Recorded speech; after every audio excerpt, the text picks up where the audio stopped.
Ayun guys, good morning. Mayroon tayo ditong unit na Toyota Wigo. So bali ang gagawin lang naman natin dito ay magpapalit ng head unit, kasi yung head unit hindi na siya matouch. So nagmamalfunction na. So ito yung head unit na ipapalit ko ngayon.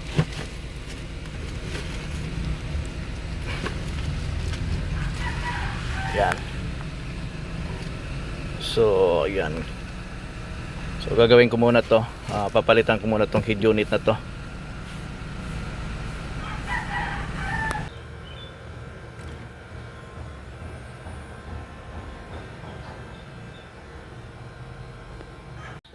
Ayan, naikabit ko na rin yung mga wires ng head unit. Tapos naikabit ko na rin yung K1, K2 para dito sa control natin sa steering. So bali yung K1, K2, ang ano pala niya dyan ay yung kulay pink. Yan yung K1, yung kulay blue. Yan yung K2. Tapos yung kulay white, ito yung ground. So para sa Wigo ito. Ayan. Sa BIOS same lang din to ang color coding niya. So ibabalik ko na to para ma-relearn na natin yung K-switch dito sa ano natin sa head unit para gumana yung control. So hindi kasi gagana yan pag hindi relearn yung ano natin, yung switch dito sa head unit. So babalik ko na muna para ma-relearn ko na. So ayun na guys, nakabit ko na yung head unit, tapos mag steering control relearn na tayo. So switch on lang. Pagka switch on, makikita nyo dito mayroon siyang settings. So click natin yung settings. So makikita nyo dito mayroon siyang key. So click natin tong key. Ayun, pag lumabas na yung key, so ito na yung mga function niya. So ang function lang kasi natin dito, volume up, volume down, tapos select down, select up, tapos yung mode. So yung apat lang ang kukunin natin dito. So bali gagawin natin dito, may procedure naman yan dyan. Babasahin nyo lang yung procedure. First step, first select the function on the screen, then press the steering wheel button for 1 seconds to release it.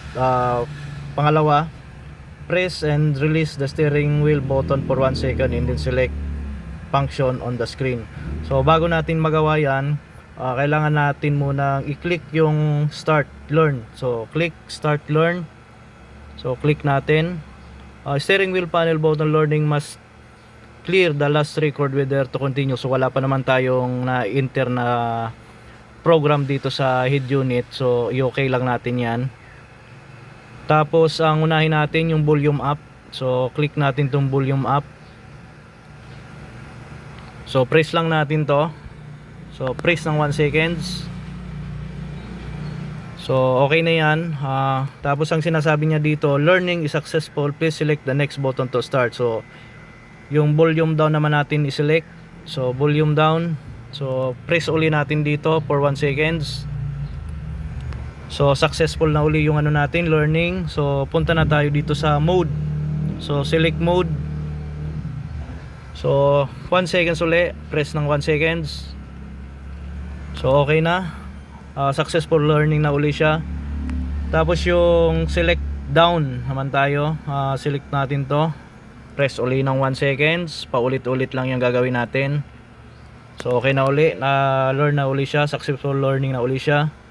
Tapos ito na yung pinakalas natin, yung select pataas natin, forward. So select, tapos press uli natin to. So okay na, successful learning na uli natin siya. Tapos ang gagawin natin dyan, kung na okay na natin to, na learn na natin yung 5 button, so save natin siya ngayon. So na save na natin siya. So pwede na natin siyang i-try, function ng up kung gagana. So okay, gumagana yung function ng up.